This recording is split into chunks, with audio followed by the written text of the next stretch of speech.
Good morning friends. देखिए friends, राष्ट्रीय शैक्षिक अनुसंधान और प्रशिक्षण परिषद यानी कि national council of educational research and training के पूरे भारत में 5 आरआईज हैं। अब आरआईज क्या होते हैं? सबसे पहले आप देखो, ये जो आरआईज हैं ये हैं कहाँ पर? तो एक अजमेर में है, दूसरा भोपाल में, तीसरा भुवनेश्वर में, चौथा मैसूर में है और पाँचवा शिलोंग में है।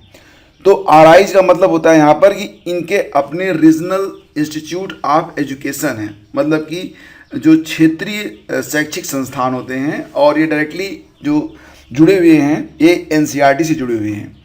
तो इनका जो इंफ्रास्ट्रक्चर है, यहाँ पर काम करने का जो तरीका है और बाकी जो चीज़ें हैं वो वाकई आपकी पर्सनालिटी में कई गुना जो है एनहेंसमेंट लेकर आ सकती हैं, आपकी प्रतिभा को निखार सकती हैं और आपको प्राउड फील होगा कि आप ऐसी संस्था से जुड़े हुए हैं। फिलहाल फ्रेंड्स, आपको बताना चाहेंगे कि इसमें से एक आरआई ने अभी हाल ही में अपने यहाँ वैकेंसी क्रिएट की है और इसके लिए ऑनलाइन आवेदन जो हैं वो आमंत्रित किए हैं। यहाँ पर आप देख सकते हैं कि जो पद हैं उसमें पीजीटी और टीजीटी के पद हैं, बहुत सारे विषयों के पद हैं, biology, science, physics, commerce, home science, engineering, agriculture, economics, computer science, radio and electricity, Urdu, Gujarati, math, art, history, मतलब आप यहाँ पर पूरी डिटेल्स चेक कर सकते हैं। इसके अलावा प्राइमरी टीचर के भी पद हैं। हालांकि पदों की संख्या तो बहुत कम है क्योंकि सिर्फ एक ही आरआई से यहाँ पर वैकेंसी आई हुई है। इसके अलावा जो यहाँ पर डिग्री कॉलेज सेक्शन होता है वहाँ के लिए भी वैकेंसी है और यहाँ पर असिस्टेंट प्रोफेसर की वैकेंसी है। तो ये भी आप यहाँ पर देख सकते हैं, zoology, botany, physics, mathematics, history, ठीक है। हालांकि संख्या तब भी कम है।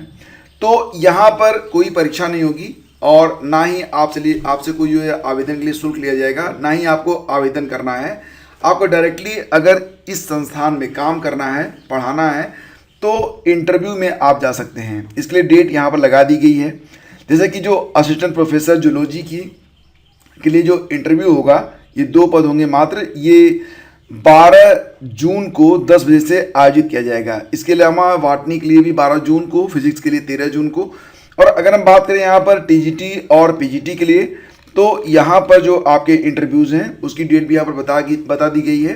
जैसे कि बायोलॉजी का जो इंटरव्यू होगा वो 1 तारीख को होगा, 1 जून को। साइंस का भी 1 जून को है, फिजिक्स का भी 1 जून को है, कॉमर्स का 1 जून है, होम साइंस का 2 जून है। तो इस प्रकार से कुल मिला के 9 जून तक आपके इंटरव्यू चलेंगे। और इसमें जो कंसोलिडेटेड आपको जो है मतलब क्या मिलता है, भत्ता जो मिलेगा वो 27,500 रुपये पर मंथ का मिलेगा। एज लिमिट जो है वो आप आगे देख सकते हैं, यानी कि अगर आप यहाँ पर काम करना चाहेंगे, देखो करने को तो ऑल ओवर इंडिया से आप किसी भी जनपद से हों, किसी भी राज्य से हों, आप यहाँ पर आवेदन कर सकते हैं। लेकिन क्योंकि ये जो वैकेंसी है ये राजस्थान के अजमेर से आई हुई है, regional institute of education Ajmer से ये आई हुई है, तो बेहतर होगा कि आप जो है मतलब अगर अजमेर या उसके आसपास के हैं तो ये आपके लिए बेहतर होगा, क्योंकि यह कॉन्ट्रैक्ट बेस पर होने वाली एक शिक्षक भर्ती है और इसमें 1 साल के बाद आपकी जो सेवाएं होंगी वो टर्मिनेट हो जाती हैं। तो 1 साल के लिए अगर आप मान लेते हैं यूपी से जाते हैं तो ऐसी कंडीशन में ठीक ठाक नहीं होगा। हालांकि सैलरी तो ठीक ठाक मिल रही है, जैसे कि असिस्टेंट प्रोफेसर के लिए यहाँ पर 45,000 रुपये की सैलरी दी जा रही है और टीजीटी पीजीटी में 27,500 रुपये की सैलरी है। आप पार्ट टाइम और भी शैक्षिक कार्य करके कुछ अपनी इनकम को इंक्रीज कर सकते हैं। और बाकी देखो ये आप पर डिपेंड करता है कि आप क्या निर्णय लेते हैं, ठीक है। बाकी यहाँ पर जब आपको आवेदन करना है तो कोई ऑनलाइन आवेदन नहीं है, सबके लिए जो एलिजिबिलिटी है वो आप चेक कर लेना। ये जो आपको नोटिफिकेशन है मिल जाएगा आपको हमारे टेलीग्राम चैनल स्टडी विद ज्ञान प्रकाश पर। और जो ऑफिशियल वेबसाइट है, देखो यहाँ पर आरआई अजमेर का जो ऑफिशियल वेबसाइट है इस पर जब मैं क्लिक कर रहा हूँ तो ये लिख के आ रहा है, पता नहीं मतलब वेबसाइट जो है खुल नहीं रही है। लेकिन अगर आपको आवेदन करना है तो आप टेलीग्राम चैनल स्टडी विद ज्ञान प्रकाश पर ये नोटिफिकेशन आपको देखने को मिल जाएगा, तो उसको ले लीजिएगा और एक बार अच्छे से पढ़ लीजिएगा कि किस विषय में आपको आवेदन करना है, उसकी एलिजिबिलिटी क्या है और तमाम डिटेल्स।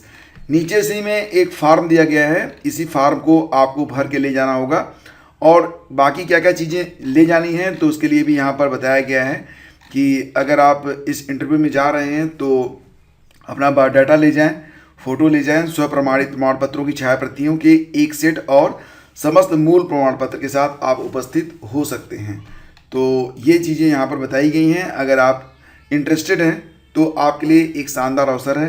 मैंने इस न्यूज़ को इसलिए शामिल किया है क्योंकि एनसीईआरटी की जॉब है और इसमें काम करने का एक अलग अनुभव है। एक साल भी बहुत होते हैं, एक साल में भी आप 27,500 गुणे 12 इतनी अमाउंट आप कमा सकते हैं और आगे चलकर कुछ और भी रास्ते तो खुलते ही रहते हैं।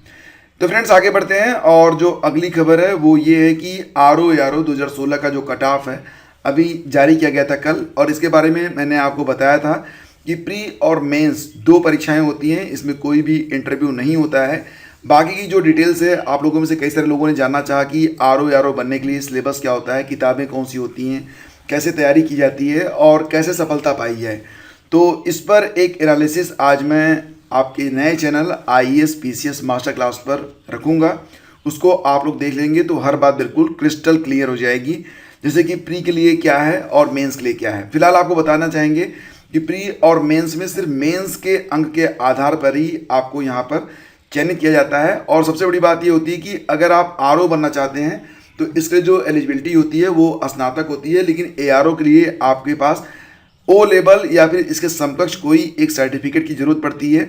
लेकिन रही बात अंकों की, तो 400 अंकों की जो मुख्य परीक्षा होती है उसमें जो सबसे सम्मानित, देखो यहाँ पर कई सारे विभाग होते हैं और हर विभाग में आपको कुछ मतलब एक तरीके से समझ लो कि जैसे कि कुछ बहुत ही प्रतिष्ठित विभाग होते हैं, वहाँ पर आपको जो है ज़्यादा कट ऑफ लेकर आना पड़ता है, और कुछ ऐसे भी विभाग हैं जहाँ पर आपको कम कट ऑफ पर ही आपको जो है जॉब मिल जाती है।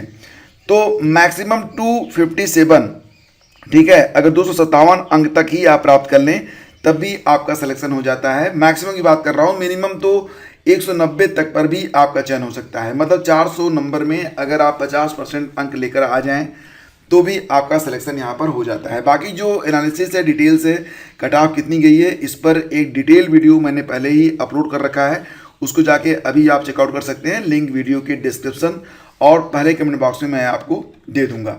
और बाकी ये जो कट ऑफ है ये भी आप चेक कर लेना। कट ऑफ के लिए जो PDF जारी हुई है वो भी आपको टेलीग्राम चैनल स्टडी विज्ञान प्रकाश पर मिल जाएगी।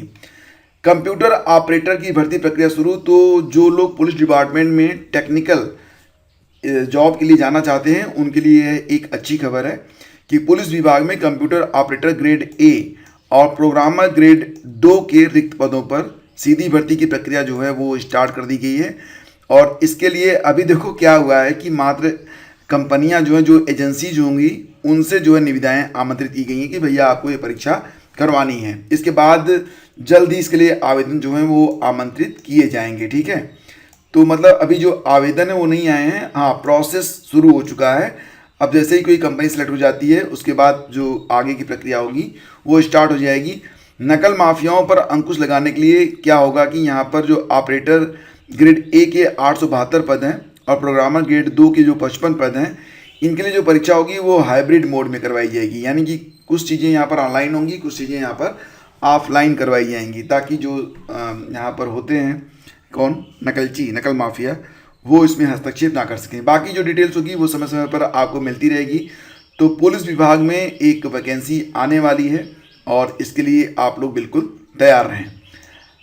और आगे बढ़ते हैं। तो चयन का दावा करने वाले 2 प्रतियोगियों पर आपराधिक कार्रवाई करेगा UPSC। अभी हाल ही में UPSC का भी रिजल्ट जारी किया गया और यहाँ पर क्या हुआ है कि 2 अभ्यर्थी हैं जिन्होंने अपने नाम, मतलब क्या हुआ कि इन लोगों ने बहुत ही कम अंक हासिल किए हैं, असफल हैं, लेकिन दिमाग लगा दिया इन लोगों ने। जो सफल अभ्यर्थी हैं उनके नाम के फर्जी दस्तावेज बना के रेडी कर लिए हैं और दावा कर दिया कि भैया हम सफल हो गए।